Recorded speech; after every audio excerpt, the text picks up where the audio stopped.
Som Kal Rabotai, we are continuing with our Mishna Yomi, Masechet Bava Metzia. We are up to Perek Dal, Mishnah Tet. Today's Mishnayot should be Le'elu Nishmat, Neria ben Svetlana, Ranbai, Eliyahu ben Burcha, Israel, Chana ben Miriam, Sason ben Raya, and Yoshua ben Shifra, Menuchatam began Eden, Amen, and Avdi ben Chaim, Nechaim, v'derefua Shelema, Daniel Shalom ben Rosa, Betoch Shach Olei Israel, and the Chama Merav Binyamin, Old Sion, Chai ben Dvorah. The Mishnah now returns to the subject of honah, price fraud. Mishnah 3 taught that if an item is sold for 1/6 above or below its market value, the wrong party can demand a refund. Our Mishnah lists items to which this law does not apply. Elu dvarim she'enem honah. These are things that are not subject to the law of price fraud when they are sold. Ha'avadim, Canaanite slaves. Vashtarot, documents that allow their owner to collect money from someone. A person who is owed money can sell the debt to someone else. The standard way of doing this is by giving the document in which the debt is recorded to the buyer. This sale is not subject to the law of price fraud. V'karkaot, land, v'hekdeshot, and things that belong to hekdesh. There are certain holy items that are either sold by the temple treasury or may be redeemed by the person who consecrated them. If someone consecrates items of value to the temple treasury, they are sold by the temple to raise money for the temple's expenses. If someone consecrates an animal as a sacrificial offering and it becomes blemished, which disqualifies it from being offered, he may sell it and use the money to buy a new offering. Even if there is a difference of 1/6 between the market price and the amount charged for these items, the wrong party cannot demand a refund. These are all learned from the verses about price fraud. The verse in Vayikra, chapter 25, verse 14, that is the source for the law of price fraud, says, when you sell something to your fellow or you buy from the hand of your fellow, do not commit price fraud, one man against his brother. The word something, literally a sold thing, excludes a loan document because it implies that the thing that is transferred to the buyer in the sale is identical with the thing that is being sold. This is not true in the case of a document where the thing that is given to the buyer, the document, is not really what was sold. Rather, it is the debt recorded in it that was sold. The words from the hand imply that the thing being sold can be passed from hand to hand. This excludes land. Canaanite slaves are also excluded because the Torah elsewhere compares them to land, and the words his brother exclude hekdesh. Now, we learned earlier in Mishnah 3 that where the difference is more than 1/6, the sale is automatically canceled. There's a question whether these items are excluded from that law as well. That's the Gemara on page 57 in Metzia, in Choshen Mishpat, Shulchan Aruch, chapter 227, Halacha 29. Now, the Mishnah lists other laws that do not apply to the 4 items that were listed earlier. And lehem tashlumei kefel, they are not subject to the double payment if they are stolen. A person who steals someone's property must pay back double what he stole. Our Mishnah teaches that this does not apply to the 4 types of property listed earlier. This is learned from the verse in Shemot, chapter 22, verse 8, that describes the type of items to which a double payment applies. For every item, whether an ox, a donkey, a sheep, or a garment, regarding any lost item, these examples all have in common that they are movable, valuable in their own right, and privately owned. This excludes land, which is not movable, slaves, which are compared to land, documents of debt whose value is not in the paper of the document, but in the debt that is being transferred through it, and hekdesh, which is not privately owned.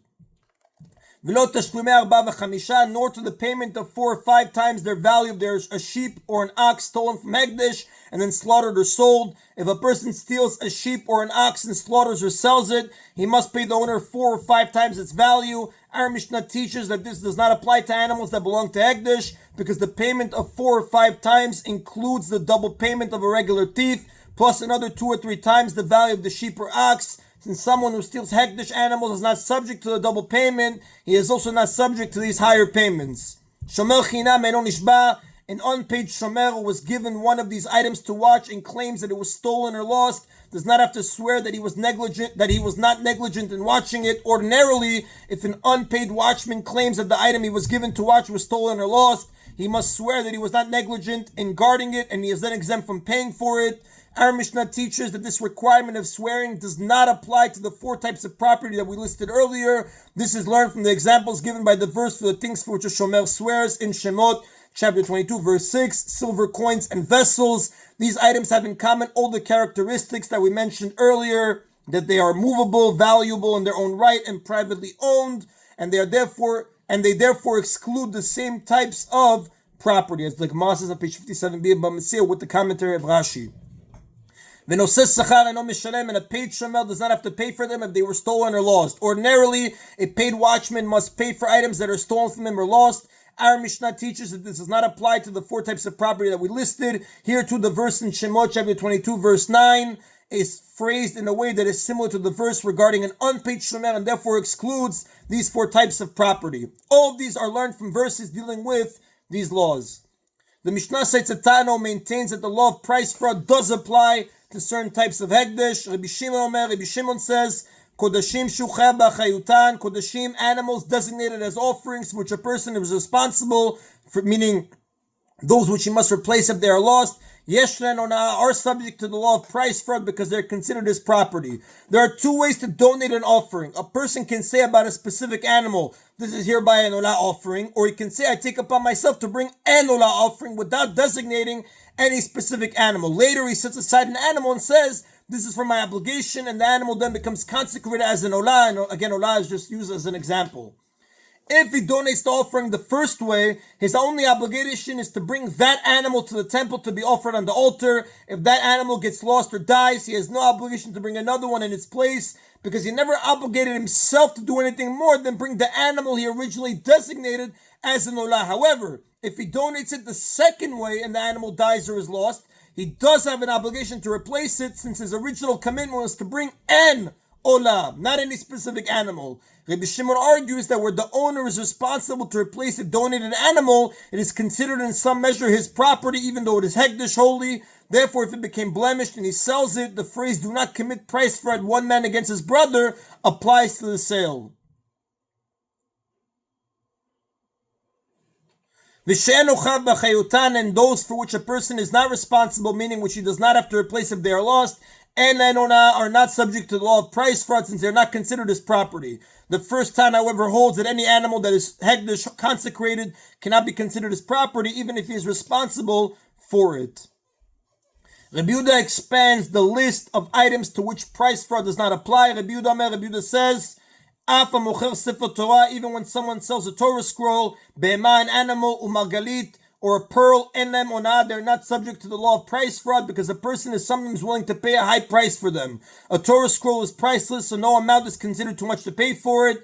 A person is also sometimes willing to pay a very high price for a particular animal or pearl because it pairs well with one that he already has. For example, if he has an animal of certain strength, he needs to buy another one of equal strength so that he can team them up to plow together. Or if he has a matching pearl, he can set them both together in a piece of jewelry. In either case, he is willing to pay much more than the market price for the animal or pearl he needs, so there is no issue of price fraud. Amruno, the sages said to Rabbi Yehuda, Lo amru ela et elu, when the rabbis listed the items excluded from price fraud, they stated only the four items mentioned earlier. We cannot expand the list to include other items. The sages reason that a person might buy any item because it pairs well with something he already has. Since the Torah says that price fraud is forbidden, we are forced to conclude that price fraud applies even to things that a person may want to pair with something else. It is only the four types of property listed by the Mishnah that were excluded because their exclusion is learned from a verse, as the Talmud writes in Metzia, page 58b. And the Rav tells us that Halakha does not follow Rabbi Yehuda and the Halakha does not follow